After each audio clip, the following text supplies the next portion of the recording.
I figured I'd start with a little bit of slides. Mostly it's going to be demos, but I wanted to give you a couple of slides. So some personal background. I have a bachelor's degree in electrical engineering and computer science from University of Berkeley. And then as an intern at Sony, I sort of started on a variety of projects. I've been at PlayStation for about 3 years. Some of the stuff I've worked on was physics simulation. Another project was this thing called Sketch and Scan. I don't know how many people have heard of it, but basically you draw something on a piece of paper and then it becomes a game asset and kind of comes to life in the game world. It was actually the tech behind iPad. We sort of rolled that into later. So in iPad, when you draw stuff, that's kind of when it pops and comes up. But that's actually kind of drive. I found that when you meet a bunch of gamers, actually the best way to figure out what kind of people they are is kind of what kind of games they like. So I hope I don't offend anyone, but here we go. Street Fighter over Tekken. Anyone? Okay. Again, no offense to anyone, just StarCraft, not Warcraft. Team Fortress, not Call of Duty, sorry. Demon's Souls, not Fable. This one would be tough. God Hand, not Devil May Cry. Anybody play God Hand? Yes. Okay, Morrowind, not Oblivion, definitely. Stalker, not Fallout 3, but Fallout 1 and 2. Sorry, Fallout 3. And of course, Sports Champions, not Connect Sports. That's kind of a given. Okay, so anyway, what does this talk about? I'm going to talk about hardware user interfaces. Most of the time when people talk about user interfaces, they think about kind of GUIs and things like that. Hardware user interface is about conveying the user's intent to the game. So the next thing I'm going to talk about is 6-degree freedom input and kind of what that means as a new control device. That's going to be the Move. And then after that, we're going to talk about new game mechanics. Oh, I also have a clicker. That's great. Yeah. All right, so user interface. Like I said, it's responsible for conveying player intent into the game. So this is actually a pretty precise definition. So when the player has an intent to do something in the game world, that's kind of, at that point, they would like to perform that action. And there's lots of things associated with that, like delays and things like that. So when I think jump, I have to tell my thumb to press the X button or whatever, and it makes the character jump. That's very different than if I have the intent to jump, then I know that for a camera-based interface like iToy or Kinect or something, I have to actually physically do the jump, and only then the character jumps. So the time delay between the intent and the action is sort of the latency of the system, whether it's a physical latency or a technological latency. So it's really important to think about intent rather than sort of anything after that. And here are some other metrics. So expressivity is an interesting one. So this is kind of the measure of how much different intent you can convey to the game. So for example, if I have a DualShock, that's 15 buttons, 2 analog sticks, that's a lot of different things I can do. Versus, like the Move only has a few buttons, or even thinking about games designed with 1 button. Accuracy is another big one. That's how sort of true to life your intent is conveyed. If I want to jump at a specific time or at a specific height or to a specific direction, how accurate is my intent conveyed? Obviously, this also has merits in actual game design. Like if I want to talk to a specific character and say a specific thing, how accurately can I convey that conversational intent? Next one's robustness. This is a big one for these kind of motion controller devices that we're talking about. So for example, with iToy, sometimes it wouldn't register motion due to lighting conditions. With Move, we have a lot of less issues with that. So that's a really important point. Intuitiveness is kind of a measure of how well the thing does what it looks like it does. So a microphone interface for SingStar, for example, you understand you have to sing into it, so it makes total sense. It's intuitive. The DualShock is not intuitive because it has many different buttons, and buttons are abstract. So when you think of a button, it's kind of like you have to understand that X means that, and that's an abstraction. With a microphone, you don't have that. So with the Move, again, we're trying to break some of those barriers and say, okay, well, the Move, yeah, it's not a sword, but it kind of feels like a sword, so that's much more intuitive to the user. Immediacy, that's kind of the latency that I spoke about. Effort is an interesting one, especially with motion interfaces. A lot of people talk about sort of exercise in games, and you get these flame wars on forums like, Sony, stop making stupid motion games. I just want to sit there and play on the DualShock. And then you have the other people that are saying, this is great. I want to actually use my body. And there's a big balance there. You can't just say one or the other one is good or bad, but sometimes when you want to convey your intent, sometimes you want to do it quickly, sometimes you want to do it in a fun manner. And that's kind of where somatic gratification comes in. Rick Marks really likes this word, or this phrase. He did the iToy originally. And this kind of, this is a measure of how fun it is to do the action. So for example, a driving wheel is much more fun interface than a DualShock. But if you try to play a competitive driving game, then on the DualShock, you probably do quite a lot better because you're not encumbered by the interface. So you always have this balance of what's fun to do versus what's efficient to do. And efficiency is next. So when you play something like StarCraft, for example, you're not thinking like, oh, this is really exciting. Like you're thinking, how quickly can I spam my units to where they need to go? And of course, there's lots more I can talk about forever. So this is just kind of an intro of the kind of research that we work on. And the trade-offs are important. So for different games, different trade-offs. You have to decide which of these are prime. You're going to have to make a trade-off. That's just going to be how it is. So 6 degree of freedom interfaces. They call them 6DOF for short in academia if you want to ever search for these things. This amounts to 3 degrees of translation. So when I move this clicker, this is X, Y, and Z. So this is translation. And then rotation is pitch, yaw, and then roll. So that's 6 degrees of freedom. That's basically your hand. They've been used a lot in academia. Like if you've ever seen those crazy photos of somebody with a VR helmet on and some claws, those are usually 6DOF trackers. People have been trying to do virtual reality for a really, really long time using those kind of devices. And there's a lot of research in that area. But in games, we've had similar things. Like if anyone's ever seen like the Novent Falcon, it has this kind of gripper thing. It only has 3 degrees of freedom, just translation. But anyway, up until now, we haven't really had a device that could track your hand in all ways. So the Wiimote is kind of interesting in that step. I'll talk a little bit about that, but it's not quite there. OK, so basically the way to think about this is it provides a virtual hand in the game world. So anything I can do with my hand, I can now do in the game world. So if anyone play Trespasser? No. Trespasser? One person, yes. OK. Game is ahead of its time because it's trying to do this with a mouse. And the mouse does not have enough degrees of freedom for this. Die by the Sword is another one. And 2 give you vastly more power than 1. So when you have 2 hands tracked, it's much better than having 1 hand tracked. And it's not like this is 6 degrees of freedom, this is 12. It doesn't really work that way. Because when you imagine like a complex motion like juggling, and then say you try to do that with levers, controlling each hand, 1 for each 1 degree of freedom, that's not at all mapped. Like if you have hands tracked, the combination of the 2 is much better. And you want to play QWOP? There you control each leg of the character independently, and it's awful. That's like a 6 degree of freedom task mapped to 6 different buttons. So you want to have them kind of together. So it's not just numbers. And there's lots of different distinctions. So there's analog versus digital. Like sometimes you want an analog jumping button. Sometimes you want a digital one. Sometimes you want an analog run. Sometimes you want digital. Direct map versus gestural. This is probably the biggest difference between Move and Wii. With gestural interfaces, you're kind of pressing an abstract button in the end, whereas with a direct map interface, you're actually driving the character. And there's an advantage and disadvantage to both of those. So I'll talk a bit more about that in the demos. It's an odd ordering. Absolute versus relative is another one. So sort of, the mouse, for example, is an absolute device. It controls the, like in an FPS game, you control the character's rotation absolutely. An analog stick is a relative device. Lots of things to talk about, but I think I'll show it through demos. So can we switch to the PS3 and then I'll do some stuff here. So a lot of this stuff is very vague and abstract, so I wanted to kind of get more bearing on this. So I'll start with something simple. So this is just a simple demo that shows how the Move works. So when I talk about 6 degrees of freedom, this is kind of what I mean. So you can see as I move closer and farther, the object moves closer and farther to the screen. I'm using this camera view just to really show you kind of that it matters in space. Because if I switch to this view where it's virtual reality, this is kind of what you'd see in Sports Champions, for example. In this view, actually, it's harder to tell for you that it's actually where my hand is. So as a viewer, you can't quite feel what I'm doing, whereas here you can actually understand, OK, when I move up and I move down, that actually matters.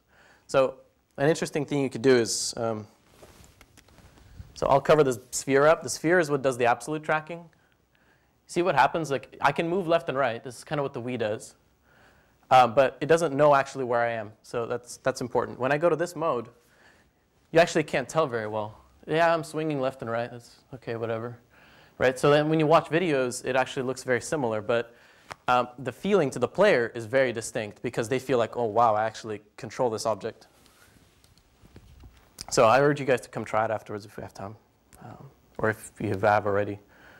OK, so another little thing we can do. All these demos are, of course, crazy because they're tech demos.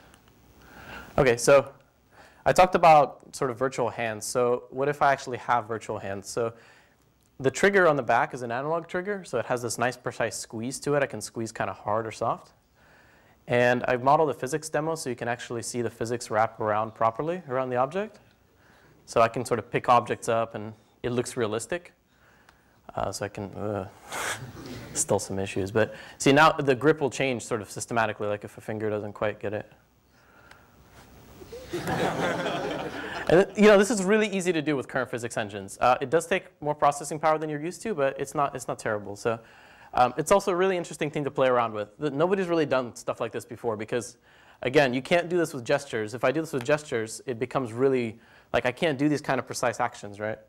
So it's really important to have a 6-degree freedom tracker for this. Another neat thing you can do is actually record movement. I'll show you a little bit more of that later. But say I record these motions and then kind of put them over here.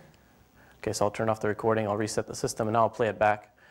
What's cool is now I can add extra hands and actually work with my previous hands. So like some games have done this temporal thing where you interact with previous versions of yourself. You can now do that with hands and things. So you can help yourself stack stuff. I'm telling you guys all this because I haven't, this is, we don't really show this to the media just because they're like, and what? But you guys might have some ideas, right? So this is all very raw. I wrote this demo in like a week, so. OK, so other stuff you can do with your hands, of course, swords. This is my training dummy. Again, the expressiveness is very important, right? So I can go high or I can go low. So there's no gesture-driven stuff like this. It's all just kind of different gestures. So let's see if I could do something fancy.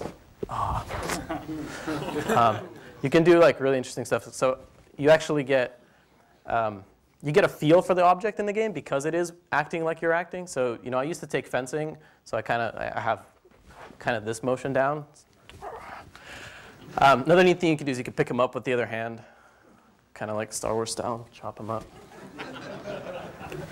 Again, so another big thing here to understand is expressivity, right? So it's not so much even that, oh, OK, now the game can play animations. It's like the character I can now do exactly what I want.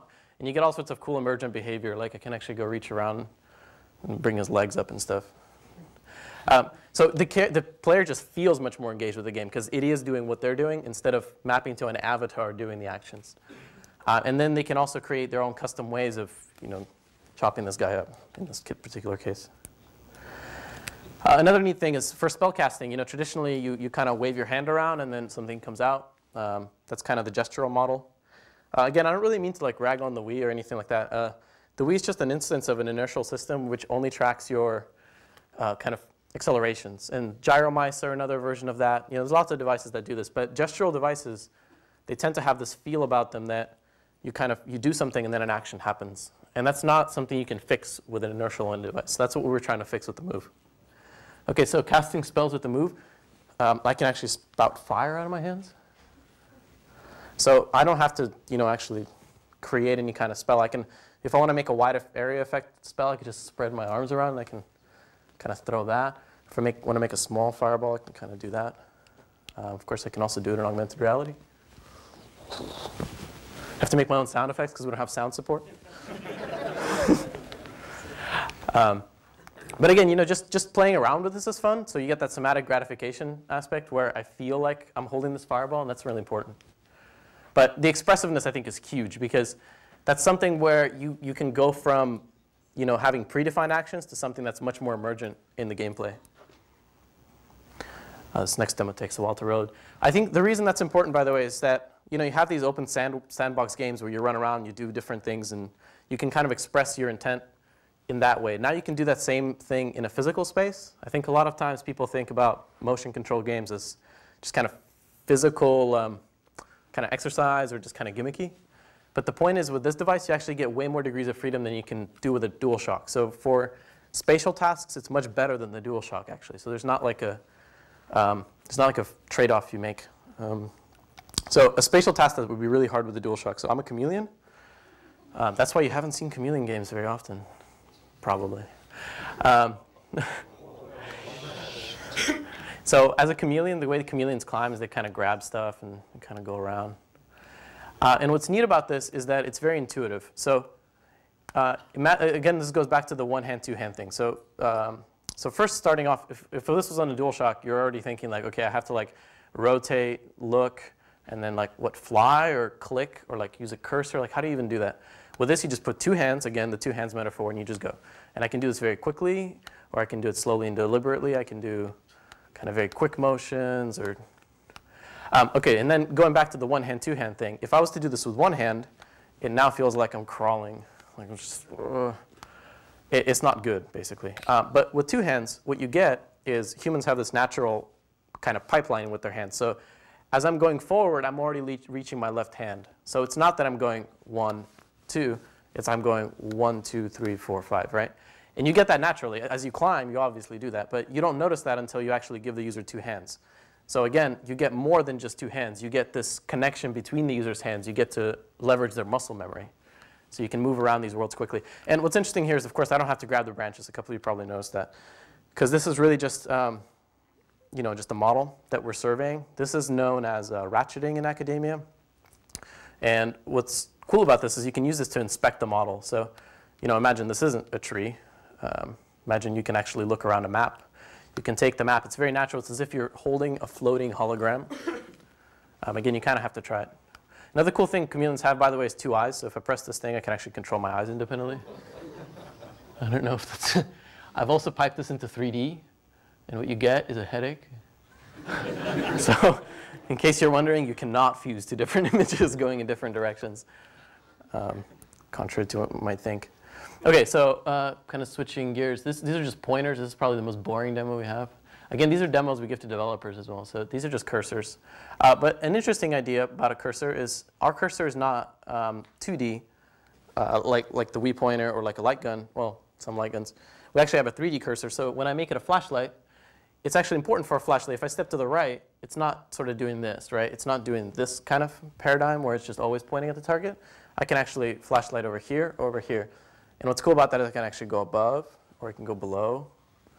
Kind of make scary octopus. This is probably the scariest asset we have as well. And I can do like an eye exam octopus. So all of this stuff, again, very intuitive to control just because it behaves like a flashlight behaves. And this other hand is pretty neat in here. So you can poke them. You can make like an octopus petting game. Just ideas, guys, just ideas.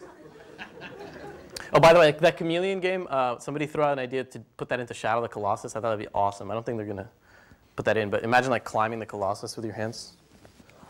That would be good. It's one of my other favorite games. Also, this in 3D is very interesting because once you see the shadows and the 3D, you get a really interesting, another one of those senses where you actually feel where your hand is in 3D. So I can't really convey it, but if you get a chance, try Move plus 3D plus some good shadows. It feels like virtual reality. Another thing, we don't have to do a pointer. What's neat is since we have position, we can actually do drawing. And we have a very wide working area, but we also have a very precise working area. So it's very easy to sort of write your name or something like that. And what this is applicable to is any game that is more like a mouse. So a mouse is more like a draw brush than a cursor. So what's cool about this is games like Black and White or something, my spells. Or if you have like a sports game, you can draw play, etc. What I like to apply it to is real-time strategy games, because that's what I like to play. So traditionally, real-time strategy games are done sort of using the lasso metaphor or just kind of a click around. So here I'm using the analog stick on the nav, by the way, to kind of move the map around. But I'm actually going to use a paintbrush. So instead of selecting the units kind of with a box, kind of like what you do in StarCraft, for example, I'm going to use this as my analog trigger as the size of the brush. So to select these units, I just paint them, and then I can order them somewhere. And then I can use a big paintbrush to paint a big group of units.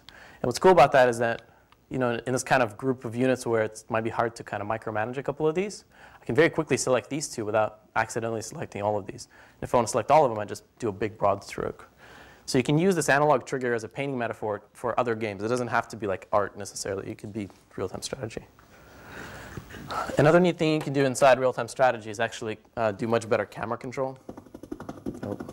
This is the only sound we have. It's like this helicopter wacky sound. But you're supposed to be a helicopter. That's why the sound is there. So you can sort of fly around this terrain. Since, again, you have a 6-degree of freedom tracker, you have, this is the table in front of me, and I can actually survey it. You hear that nice loop ending? It's pretty good. OK, so again, what's interesting I talked about this two-hand stuff. Another important thing that VR research has shown is that what humans mostly think in is not sort of a big map and then I go here or I go there. They think more in terms of a local working space and then a fine motor skill controller. So when you think about writing, you don't kind of write all the way down the page.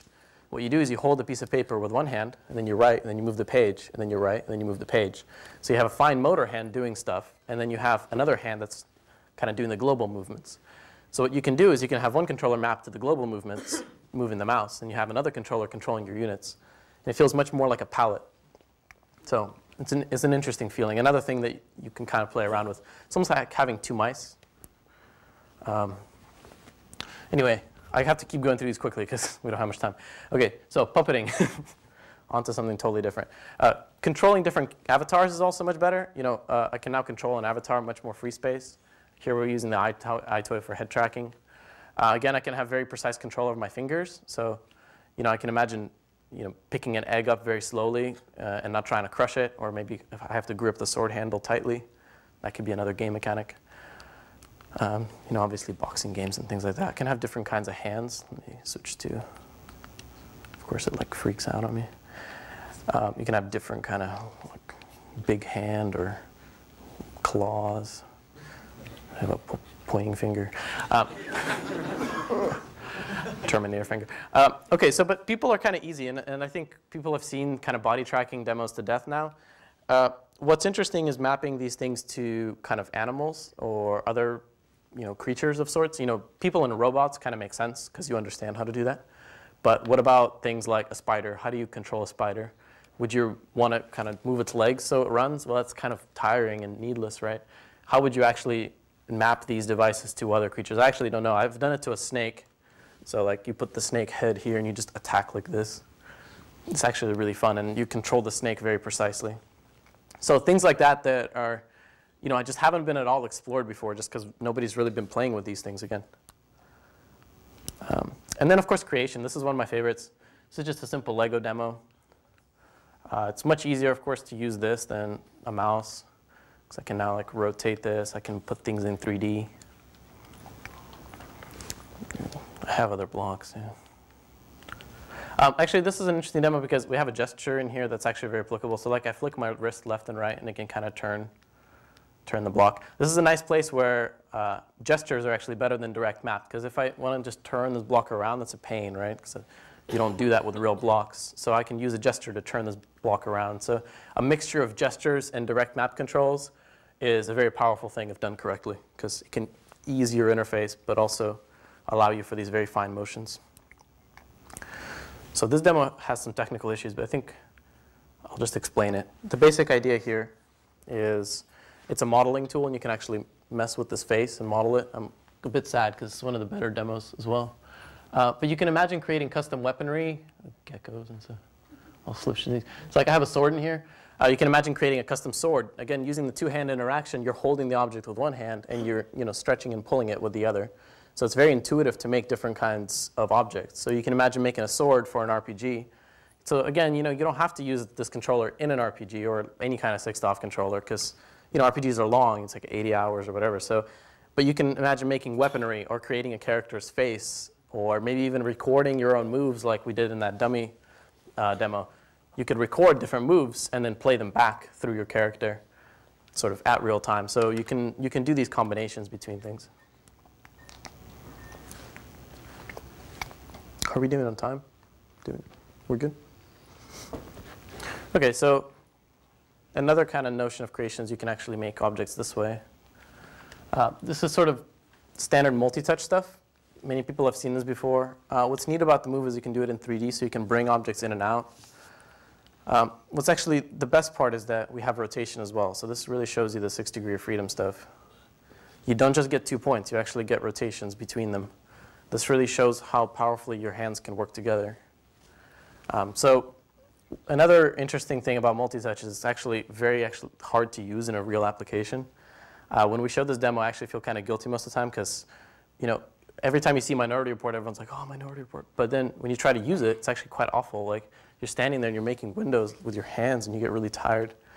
So it's not good. But for games, we're kind of in a unique space. You know, I talked about usability and ergonomics for user interface. And a lot of these things, you know, a lot of user interface studies basically come down to the fact that, yes, this is intuitive, yes, this is fun, but it's completely inefficient. You get completely tired, and just don't do that. And that's why keyboard and mouse just tends to predominantly live through the professional world. But what's interesting about games is we don't really care that it's too tiring sometimes. So, you know, sometimes this interface is good. So like if you're playing a strategy game and you have something that you sometimes bring up, then that's not a problem. If your whole game is about managing windows for whatever reason, this probably isn't like good. But it does give you this really fun feeling. So you can't ignore the fun, right? There's a reason people get excited about multi-touch, and there's a reason people get excited about Minority Report. So we want to keep that, but we want to make sure the player doesn't get fatigued or gets kind of gimmicked out where they're like, oh, everything's freaking multi-touch these days. So, you know, cool things you can do. You can put videos up. Kevin Butler. All different kinds of pictures. You can have a map. Like one cool thing you can do is like imagine rolling out an RPG map. And then we can use, let's see, I can put some background. Then we can use that exploration view from the other demo to kind of look around it. Again, looking around virtual 3D worlds. So yeah, this is an interesting, again, kind of creation possibility. Another one I don't have a demo for is music. We have a game called Beat Sketcher, where as you draw, it creates music on the fly. If anyone's ever played with this thing called the key oscillator, it's like this little synthesizer that has a touchpad. You can press in different places, and it creates different sounds. So the key oscillator is a two-dimensional device. You have a 2D point. It's not even multi-touch. But what you're talking about here is a six-dimensional point, or yeah, 6-degree of freedom point. And you can map that to many instruments. So if anyone's seen like the theremin, it's like a distance-based device. So you can imagine creating musical instruments with 6-degree of freedom trackers. And there's some academic papers about that as well. It's not trivial. Like I said, you don't want to just map like every chord to every degree of freedom, and you're just like, but you could do something quite interesting. We've had some things in our lab that we've played around with. And you know, again, Beat Sketcher is another interesting idea where it only does 2D, because that's kind of the most straightforward for people to understand as well. But for an expert user, you might imagine like a DJ or something like that being able to fiddle with this functionality.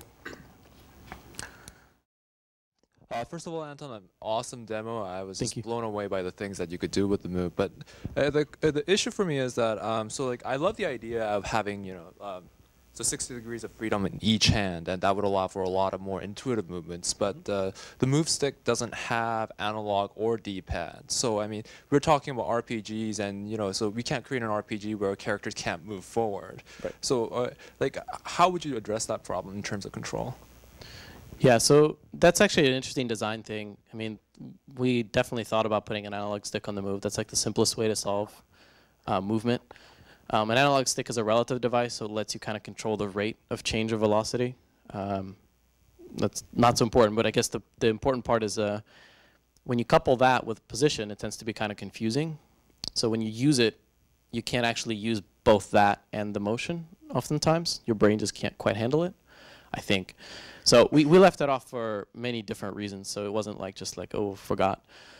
But a way to address it is like the fight lights out, you can tilt the move controller to kind of use as an air analog stick. I know it's not ideal. And really, there's no real good answer to your question, to be honest. The best answer is to use the navigation control in one hand.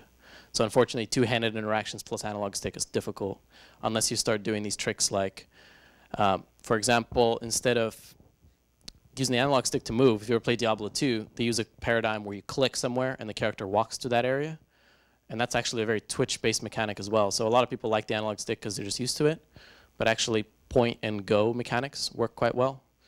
And again, this tilting the analog stick. So there are ways to solve it. It's not going to be like a slam dunk easy approach. You're going to have to probably teach the user something new.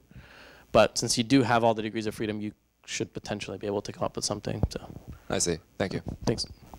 I noticed if you look at both devices, they have interesting button choices made on it. I think one of which two devices? Sorry. Sorry, both the move controllers, the nunchuck, and the main controller. They don't all have all the buttons from the DualShock on it. So how did you guys make the decision on what buttons would be on which device, and which ones would be removed? So the basic idea for the move is we really wanted to make it accessible to newer audiences. one of the big things we want to, the move is interesting in the sense that it has the big move button on the top. That's actually really just meant for ease of use, so people can understand, okay, this is the one button kind of I press. So for a lot of the move games, party games and things, you want it to be easily accessible. That's why the symbol buttons kind of take a back seat. So these are for more kind of hardcore games for people. Basically, the rationale is if you know what these are, you know where they are. If you don't know what they are, then just don't worry about it because you're not playing a game that needs them. That's kind of the design philosophy. And then there's one trigger just because 2 triggers is, again, more complex and people mispress things. So a lot of it is just usability, kind of the intuitiveness that I talked about earlier. And then, of course, there's the trade-off because you get SOCOM team and they say, no, we can't have one button. We need this many buttons. So we put up enough buttons to satisfy those people, but we put them in a different place. And then the navigation controller is just basically the left side of the DualShock. The more specific button choices just come down to lots of different teams talking to each other. There's nothing particularly exciting about that. Yes. What's the lag in terms of hardware, in terms of software, and other plans for API beyond the PS3? Okay, so lag. So raw numbers. The camera runs at 60 frames per second. So there's a 1 buffer frame, which is 16 milliseconds. So that's your inherent system lag. All the processing is done per frame, so there's no latency in the software whatsoever. All the latency is in hardware. So the latency of the controller itself is 16 milliseconds plus some blend time with the sensors, etc. It comes out to be about 22 milliseconds. And that's, then you talk about rendering latency. That's going to depend on your game. So I know some games have horrendous render latency, but assuming these demos have 1 frame render latency, so that's 1, 2.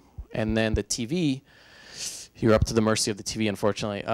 Be careful and make sure you set your TVs to game mode. Game mode, what that's for is actually it reduces all your processing latency. So to answer your question, hardware latency, 16 milliseconds, software latency, about another 5, and then everything else is TV.